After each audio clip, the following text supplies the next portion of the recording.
Bom dia.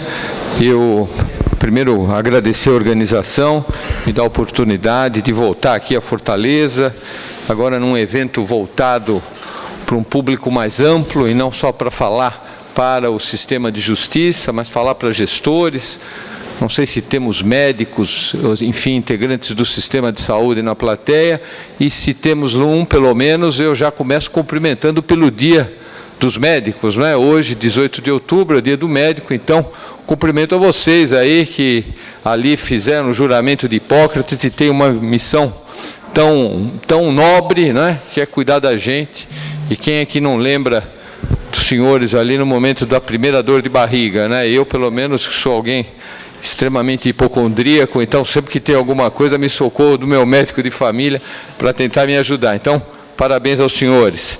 Cumprimentar os que me antecederam, a doutora Ana Capella, o doutor Tadahiro, que compõe o Comitê da Saúde do CNJ lá no estado de Minas Gerais e que tem como coordenador o desembargador Renato Dresch. Desembargador Renato Dresch, que é uma referência na questão da saúde, e agradecer ao meu companheiro, meu amigo pessoal, Marcos Salles, juiz de direito lá do Tribunal de Justiça da Paraíba, uma referência na área da saúde em primeiro grau da magistratura nacional e que seguramente vai trazer aos senhores um pouquinho do que nós estamos fazendo lá no Comitê Nacional do Fórum da Saúde. Rapidamente dizer aos senhores que eu estou integrando hoje, deixa eu ver se eu me adapto aqui, acho que sim, eu hoje integro o Conselho Nacional de Justiça, que é um colegiado multifacetado. O Conselho Nacional de Justiça é criado pela Emenda 45, em 2005, portanto, ele começa a funcionar, e eu, de origem, venho lá do Ministério Público de São Paulo. Eu sou procurador de Justiça, eu tenho quase 32 anos de Ministério Público e cheguei no Conselho Nacional de Justiça em setembro de 2015 e passei a supervisionar o Fórum da Saúde em fevereiro de 2016. E estou lá à frente deste fórum, começo na administração do então presidente ministro Ricardo Lewandowski, passo pela presidência da ministra Carmen Lúcia, e hoje, e para alegria minha e dos meus companheiros de comitê, o Marcos Salles é um deles, com a nossa ação renovada pela confiança do ministro Dias Toffoli, que agora, logo nos seus primeiros atos, no 4º dia de exercício da presidência, ainda no mês de setembro, já renovou a portaria, possibilitando, inclusive, que nós trouxéssemos mais um magistrado federal e mais uma médica de escola para nos ajudar nesta ação. Eu ouvi aqui, fiz algumas anotações, e apenas para que eu não esquecesse, eu ouvi aqui quando a professora falava lá embaixo, e sem o microfone, sobre a questão do diálogo, né? Que o gestor público é alguém que tem que dialogar. Eu queria dizer, senhora professora, que quando cheguei lá no Comitê do Fórum da Saúde, o CNJ já se debruçava sobre essa questão de saúde desde 2009. Por quê? Porque era uma matéria que se avolumava na magistratura federal e na magistratura dos estados. Então o CNJ começou a pensar o que poderia fazer. Era o ministro Gilmar Mendes quem presidia o Supremo Tribunal Federal e, consequentemente, o Conselho Nacional de Justiça. E ele realiza audiência pública, estabelece uma recomendação. E para os senhores que não são exatamente do mundo do direito, mas o CNJ, ele baixa os comandos por meio de resoluções. A resolução tem o caráter imperativo para que na esfera administrativa o Poder Judiciário adote caminhos. Nós não estamos falando do julgamento da questão. O exercício da jurisdição é algo que eu costumo dizer, e o Marcos brinca comigo, é algo sacrossanto. Se você não estiver satisfeito, você recorra até a Suprema Corte, e a Suprema Corte é a última que terá o direito de errar. E se ela errar, infelizmente, até que ela tente rever o seu erro, nós, no Estado Democrático de Direito, e nós queremos que o Estado Democrático de Direito dure aqui até o final dos tempos, nós vamos ter que seguir aquilo que restou decidido. É assim que funciona no mundo civilizado, e é assim que a gente quer que o Brasil continue se pautando. Então, quando eu cheguei lá, professor, a primeira preocupação, eu externei isso ao ministro, é que eu pudesse ter um colegiado que estivesse comigo, que não fosse composto única e exclusivamente por magistrados. Por quê? Porque o magistrado, ele conhece direito, e daí tem que conhecer muito bem, porque os concursos são concursos dificílimos para a magistratura e para o Ministério Público, mas ele, na área da saúde, ele precisa conhecer aquilo que o médico tem a contribuir. Ele precisa conhecer aquilo que o gestor de saúde tem a oferecer. Por quê? Porque a ideia é, e o novo Código de Processo Civil traz isso de forma muito clara, a ideia é de nós buscarmos, antes de tudo, soluções pela via negociada, pela via da conversação, ao invés de nós sobrecarregarmos o judiciário, obrigando que o magistrado exercite a jurisdição em qualquer momento e em qualquer circunstância. Então, essa foi uma preocupação. Isso me possibilitou trazer para lá, professora, não só magistrados de escola, aqueles que lidavam com a questão da saúde no seu dia a dia, até porque eu, que vinha lá do Ministério Público, ao longo da minha carreira, tive várias experiências, mas não tive experiência na área do direito difuso, sobretudo no direito difuso, que é onde o Ministério Público deve comandar as ações coletivas, instaurar inquérito civil, enfim. Eu fui buscar, então, portanto, aqueles que, como o Marcos Salles, tem conhecimento de longa data sobre a questão. Mas não ficamos só nisso. Fomos buscar alguém do Ministério Público, e aí, eu que sou paulistano, eu que venho lá de São Paulo, trouxe um colega de Ministério Público que tem uma vasta experiência na área da saúde pública e veio se integrar a esse time. E mais que isso, o defensor público, aquele que cuida desde a questão do cidadão que está na fila há anos esperando uma cirurgia, que muitas vezes é uma cirurgia singela, é uma cirurgia de bócio, que não coloca a vida dele em risco, a vida da mulher em risco, homem ou mulher, mas acaba com a sua autoestima, faz com que ele não tenha condições mais de se apresentar em público, até aquela demanda que vem pedir um medicamento de altíssimo custo e que sequer está incorporado no Sistema Único de Saúde. E trouxemos também esse. Mas fomos mais, e trouxemos os médicos, trouxemos a academia. E eu tive, ao longo dessa minha trajetória, a oportunidade de servir o governo do meu estado durante 2 anos como secretário de Segurança adjunto. E lá conheci o professor Giovanni Cerri. O professor Giovanni Cerri, uma referência na área da medicina, foi diretor da Faculdade de Medicina da Universidade de São Paulo, foi secretário de Estado, enfim, alguém que não só tem o conhecimento científico, mas foi gestor público. Cansou de receber, muitas vezes, aquele comunicado do judiciário, e muitas vezes pela imprevidência do promotor, que ele pede a prisão do gestor se ele não cumprir em 48 horas a importação de um medicamento. Isso, infelizmente, às vezes acontece, não é verdade? Então, a ideia é que isso não aconteça. Mas ele viveu isso na pele. E se não for, e não paramos aí, fomos buscar Maria Inês Gadelha, uma referência nacional nas questões da saúde, funcionária do Ministério da Saúde. Clarice Petramalli, foi dito aqui sobre a Conitec. Clarice Petramalli foi diretora-presidente da Conitec e se integrou ao nosso time. E não paramos aí, o professor Gonzalo Vencina, que foi só quem fundou a Anvisa. Então, trouxemos para dentro deste colegiado, eu costumo dizer, um time de craques. Ficou fácil para mim, que na condição de técnico, ainda que com mediocridade, mas é só entregar a camisa que o time vai jogar direitinho. Então, é isso que as coisas, da forma que eu encaminhei esse comitê. E nas nossas primeiras reuniões, o Marcos está aqui, lembra disso, nós falamos, o que nós vamos fazer de novo? E por que de novo? Porque o Conselho Nacional de Justiça cuidou da saúde, baixando recomendação. Para quê? Para que no judiciário se criasse núcleos de apoio aos juízes, compostos por médicos, farmacêuticos, enfermeiros, que o judiciário especializasse vara. Depois veio a Resolução 107, que criou os comitês estaduais da saúde, hoje uma realidade nacional, para nossa alegria, espalhado pelas 27 unidades da federação, a semelhança do que é o Comitê Nacional, composto por juiz estadual, juiz federal, médico, gestor público, isso espalhado pelas 27 unidades.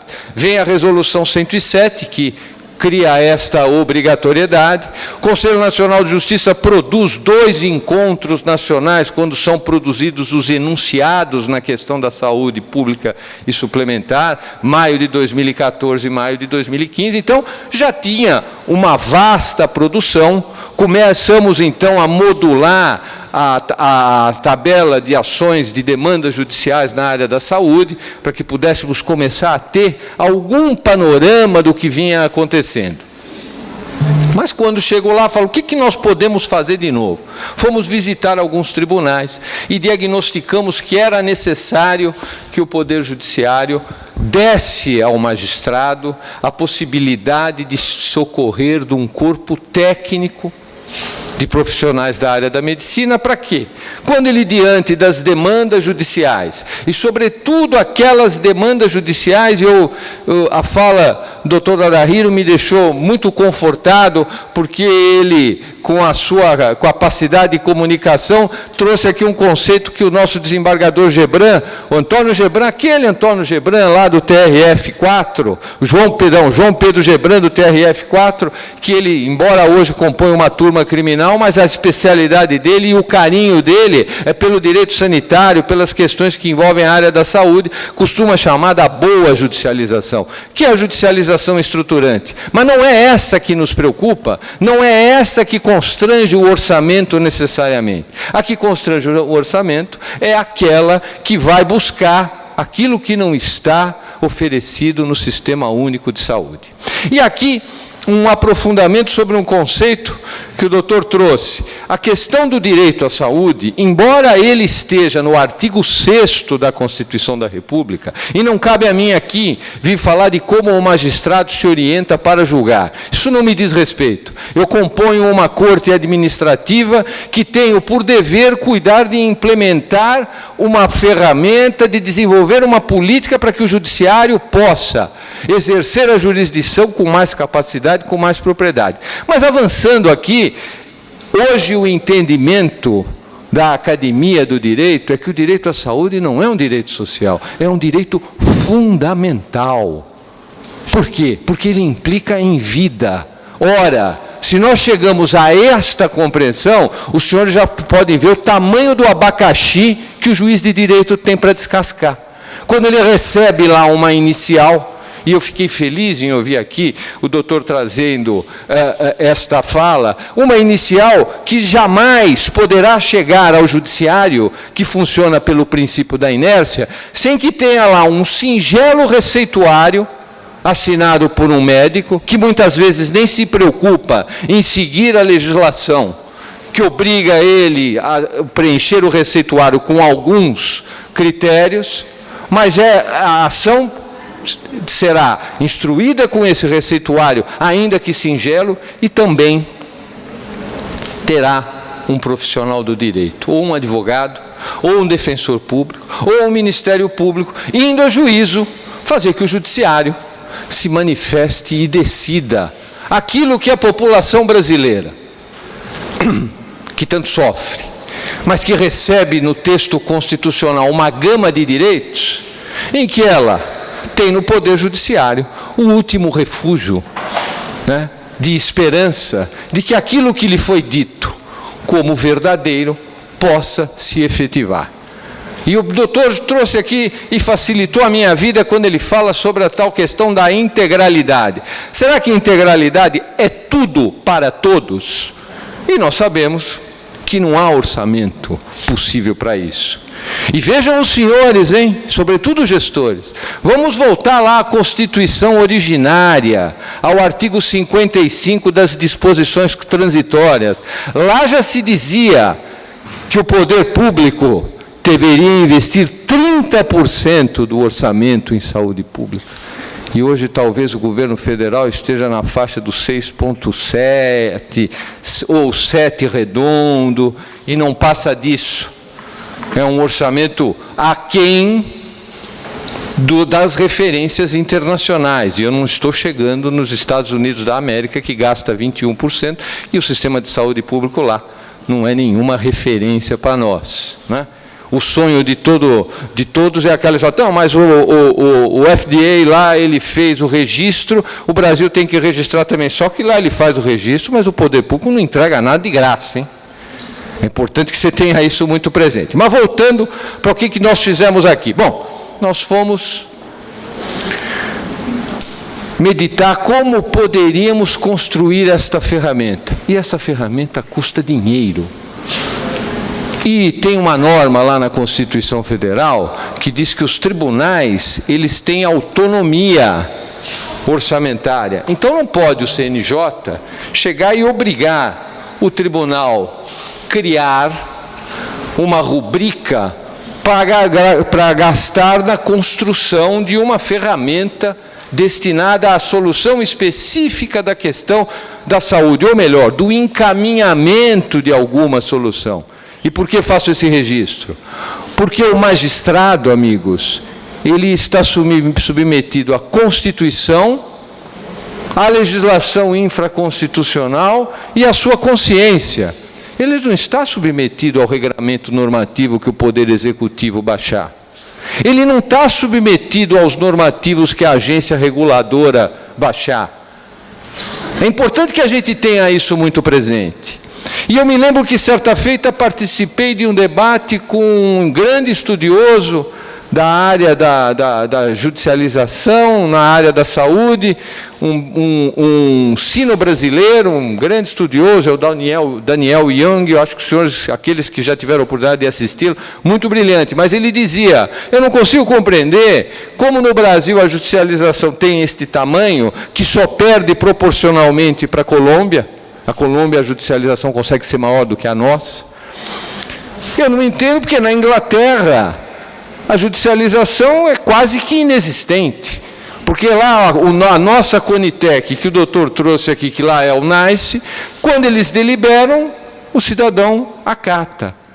Só que nós estamos falando de uma sociedade onde o primeiro-ministro, quando ele perde o Brexit, ele abandona a condição de primeiro-ministro. E depois ele verifica que, se ele permanecer no parlamento, ele vai perturbar a vida da nova primeira-ministra. E o que ele faz? Renuncia ao mandato. Então nós estamos falando de cidadania, de você confiar nos poderes constituídos. E, infelizmente, nós vivemos hoje um momento de grande deslegitimação dos poderes. E coloco todos aí, hein? Não estou deixando ninguém de fora. Mas o judiciário é aquele que vai descascar o abacaxi numa maior intensidade. Por quê? Porque ele será demandado. Enquanto o sistema não estiver atendendo à confiança da população e correspondendo às expectativas, tudo aquilo que lhe for negado, porque o nosso conceito de cidadania ainda é direitos, deveres para o vizinho. Não é? Esta é a nossa ideia hoje. Então nós vivemos ainda esta realidade e vamos ter que amadurecer. E enquanto isso, nós temos que fazer essa travessia, porque aqui ninguém vai ficar amaldiçoando a escuridão, nós vamos acender uma vela. Muito bem, então voltando para o nosso, hoje, sistema Enatijus. O que nós fizemos? Fomos ao Ministério da Saúde, e foi todo o Comitê Nacional, falar com o então ministro, isto em maio de 2015, maio de 2016, para pensar como é que nós poderíamos buscar algum arranjo. E firmamos um termo de cooperação. Em setembro de 2016, quase no final da administração do ministro Ricardo Lewandowski, quando termo de cooperação, Ministério da Saúde, Conselho Nacional de Justiça, e precisava de um gestor desse projeto. Por que um gestor? Porque alguém tem que pagar isso. Tem que pagar o que eu vou dizer aos senhores. E quem foi escolhido? Entre os 5 hospitais de excelência que o Brasil possui, 4 deles em São Paulo, Hospital Sírio-Libanês, Hospital do Coração, Hospital Albert Einstein, Hospital Oswaldo Cruz, e lá no Rio Grande do Sul, o Hospital Moinho de Vento, nós escolhemos o Hospital Sírio-Libanês. Então, hoje, o arranjo que foi montado naquele termo de cooperação tem o Hospital Sírio-Libanês como gestor do projeto. E o que nós concebemos, e o projeto acabou sendo inaugurado pela ministra Carmen Lúcia em novembro do ano passado, e vitaminado agora, há 15 dias atrás, por Sua Excelência o ministro Dias Toffoli, e eu vou dizer aqui aos senhores, concebemos o seguinte: esse termo de cooperação, juntamente com a resolução 238, que foi assinada no final de setembro, no início de setembro de 2016, criou-se a obrigatoriedade de todas as unidades da federação terem os comitês estaduais. 2, que todos os comitês estaduais tivessem um núcleo de apoio técnico, hoje adjetivado de NATJUS, Núcleos de Apoio Técnico do Poder Judiciário. Para quê? Para que o juiz de direito, quando necessitasse de um suporte numa demanda específica, ele acionasse aquele corpo médico elaboraria uma nota técnica, e essa nota técnica fica armazenada num banco de dados que é mantido pelo Conselho Nacional de Justiça. Para quê? Para que a demanda que eventualmente amanhã seja ajuizada aqui em Fortaleza, e tenha já essa nota técnica produzida, porque se pedir a tecnologia X, ou a órtese Y, ou a prótese H, ali no Rio Grande do Sul, em Porto Alegre, o magistrado entra no sistema, se ele tiver interesse, porque se ele não quiser, não há nada que o obrigue. Por quê? Porque, como disse aqui, o magistrado está submetido à Constituição Federal, à legislação infraconstitucional, à sua consciência e, eventualmente, quando o Supremo Tribunal Federal decide, em definitivo, sobre uma determinada questão com repercussão geral, que é o caso hoje, que está sob júdice, a questão dos medicamentos de alto custo, cujo processo está com vista para o ministro Alexandre de Moraes, que sucedeu o falecido ministro Theory, para que ele profira o 4º voto.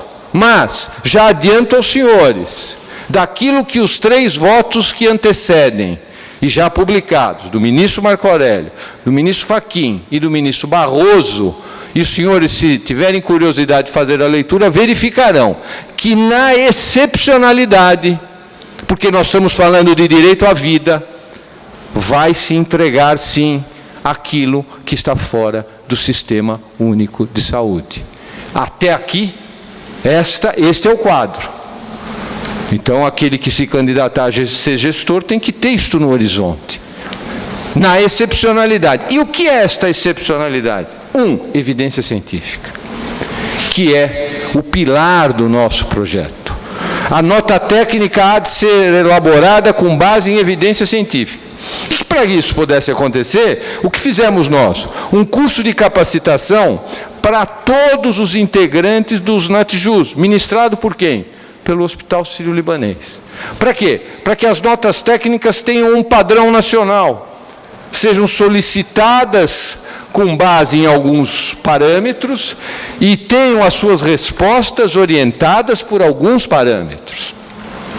2, criamos uma outra possibilidade ao magistrado, e hoje o nosso banco de dados já conta com 37 pareceres técnicos científicos. O que é isso? O magistrado coordenador lá, o Marcos, lá em João Pessoa, ele verifica que lá no estado o medicamento Y, o medicamento Z, tem sido muito demandado. O que ele pede? Um parecer técnico-científico que é feito pela academia, pelos cientistas.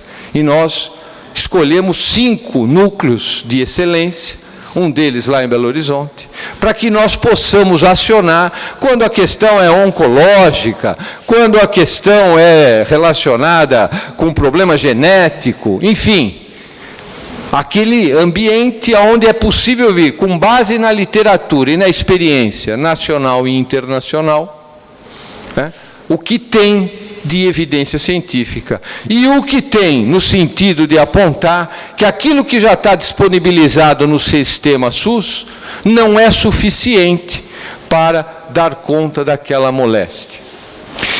No longo desta caminhada, uma coisa que nós podemos perceber foi o seguinte: não adiantava chegar para o juiz de direito e usar do argumento que o direito hoje tem que se compatibilizar com a economia.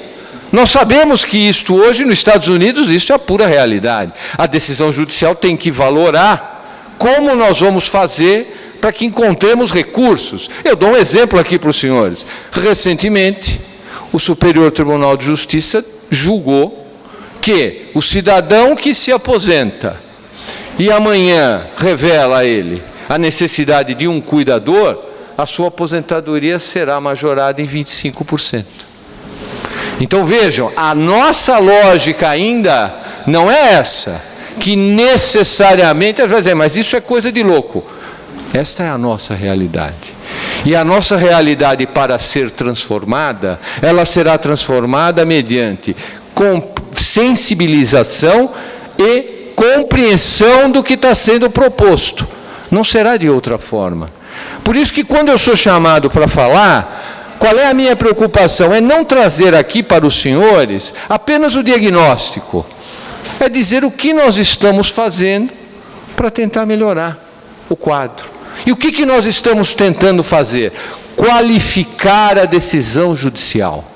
Fazer com que o juiz de direito, quando der lá a liminar e determinar que o governo do estado de São Paulo compre aquele medicamento de R$1,5 milhão, que por óbvio vai constranger o orçamento, mas ele faça ciente e consciente que aquilo efetivamente está lastreado em alguma ciência, em alguma evidência, sob pena de nós termos o Poder Judiciário submetido à ditadura da inicial bem elaborada, né?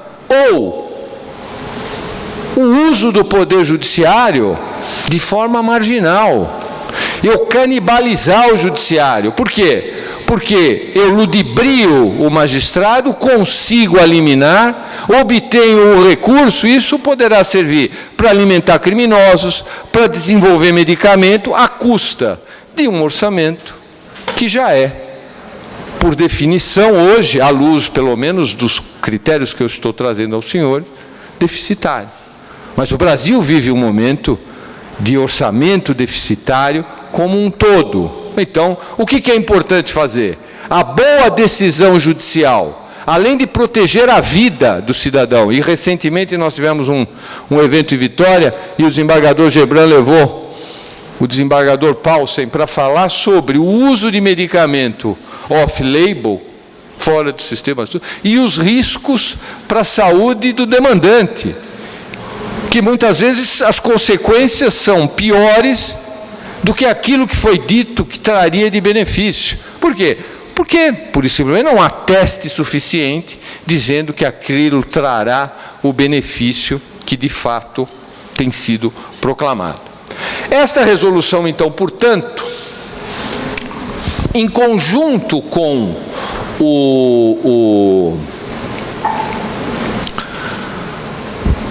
o termo de cooperação firmado entre o Hospital Sírio-Libanês, entre o Ministério da Saúde e o CNJ, tendo o Hospital Sírio-Libanês como o grande articulador, foi o que nós oferecemos para o Judiciário. Bom, mas é o melhor dos mundos? Não, encontramos sérias dificuldades. E por quê?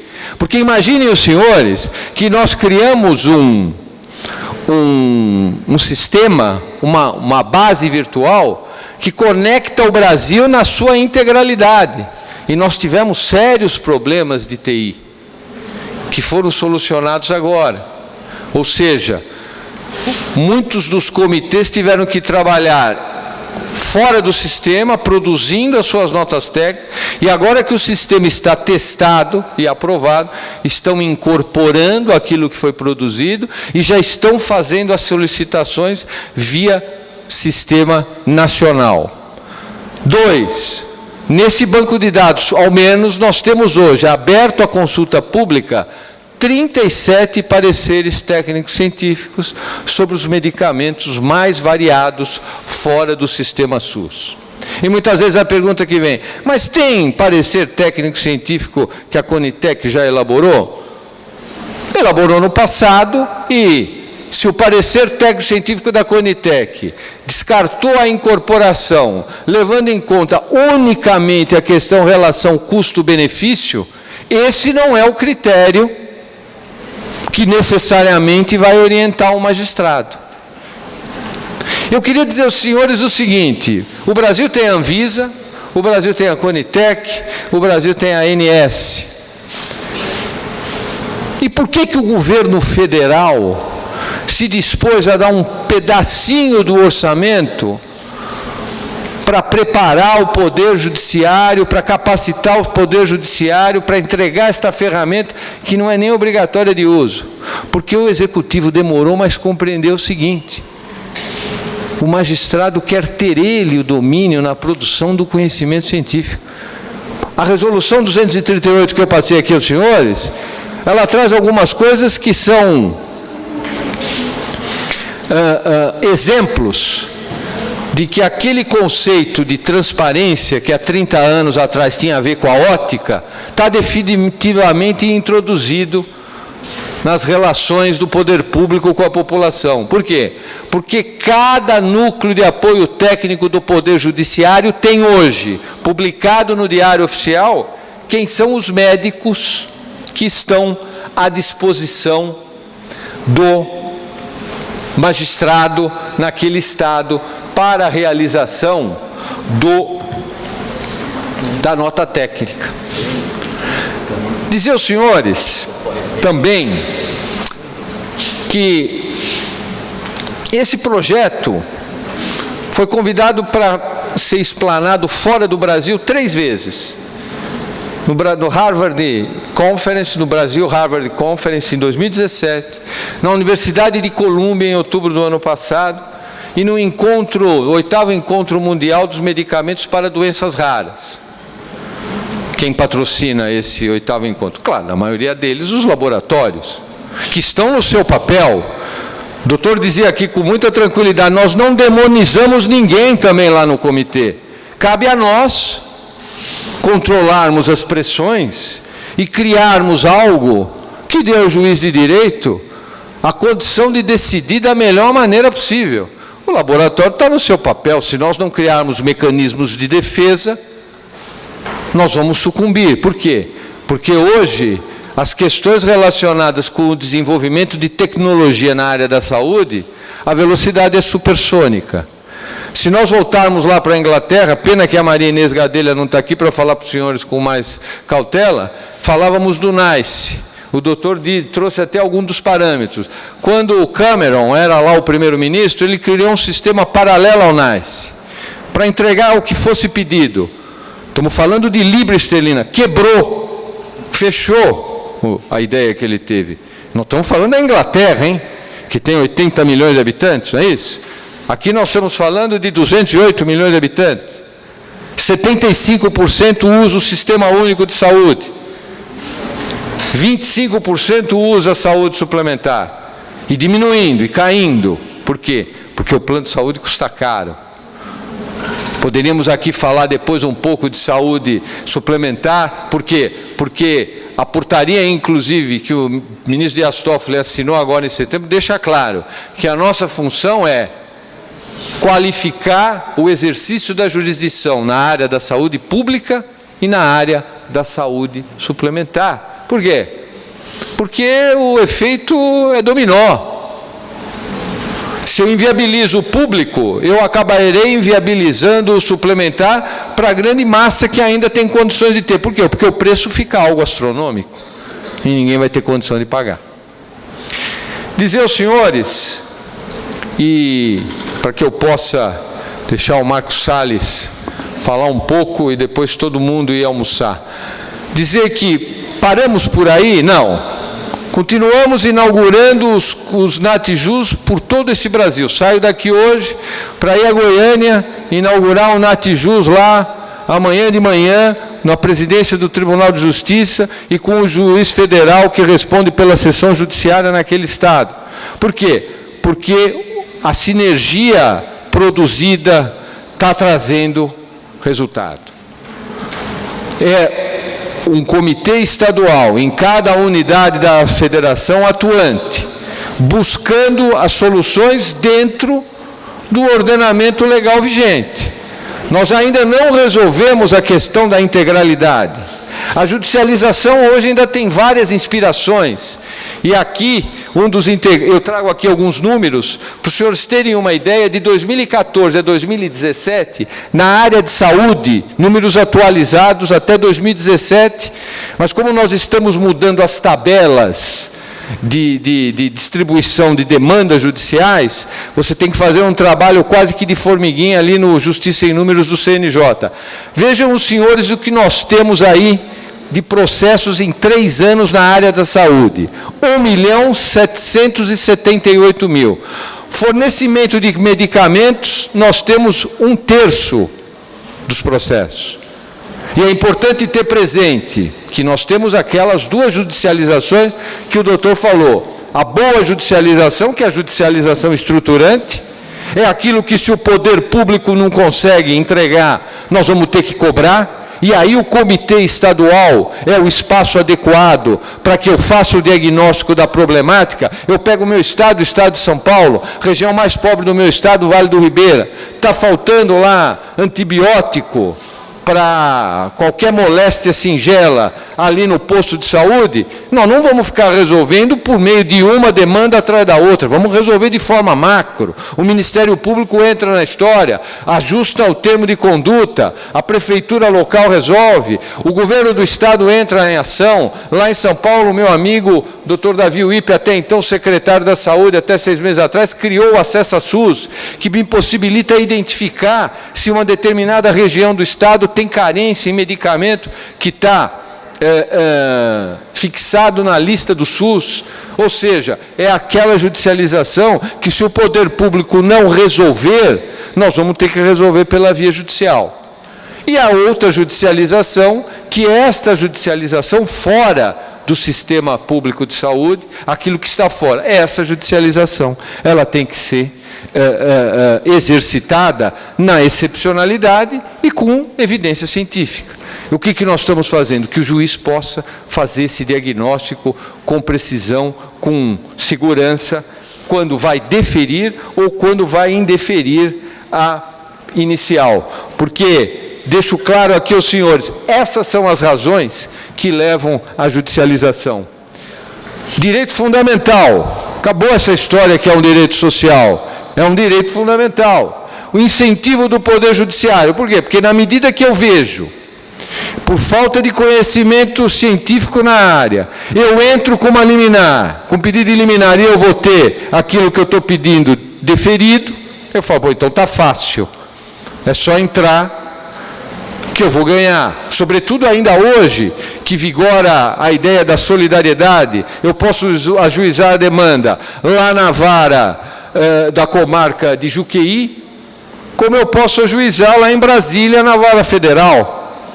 Isso, a ideia da solidariedade era importante na época que você não tinha o processo judicial eletrônico, na época que você tinha poucas varas federais.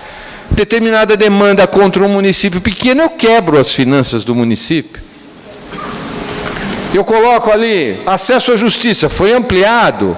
Hoje eu tenho advocacia, defensoria pública estruturada nos estados, Ministério Público, o avanço da indústria farmacêutica, o envelhecimento da população, a judicialização da esperança. Eu me lembro que certa feita fui participar de uma fala com o desembargador, e ele falou, olha, se vier a alegação que aquilo vai resolver, eu vou dar a liminar. O que eu vou dizer? Eu que venho lá do Ministério Público, né, que estou neste cargo de investidura temporária há 3 anos, em 10 de outubro do ano que vem eu já estarei de volta lá em São Paulo para o meu gabinete ali na minha procuradoria.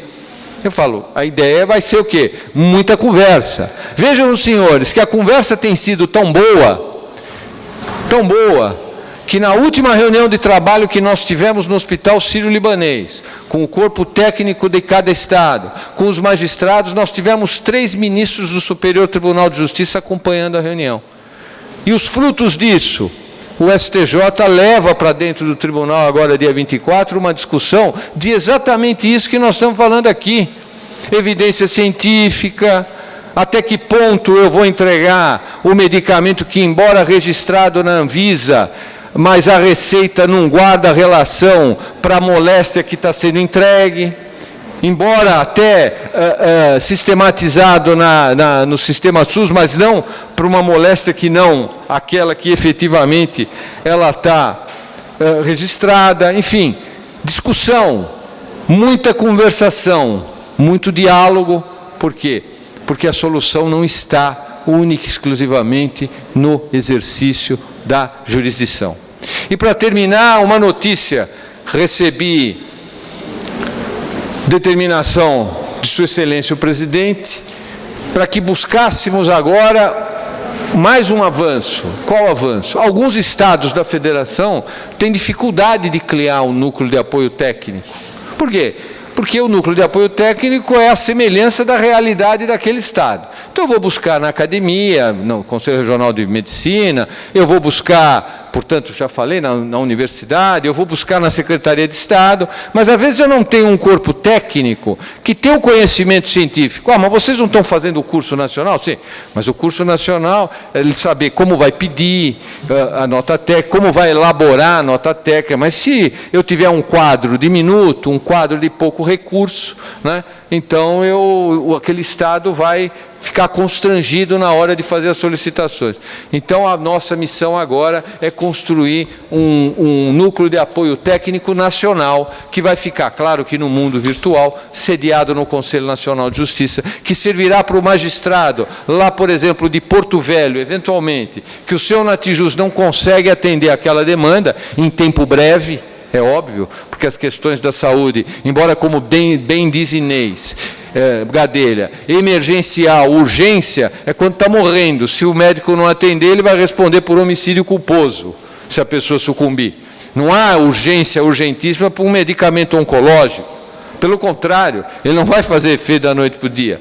Mas esse é um trabalho, né, de convencimento, de ter um corpo técnico que mostra ao magistrado esse tipo de situação, para que ele possa decidir da melhor maneira. Então, estamos agora em busca dessa construção.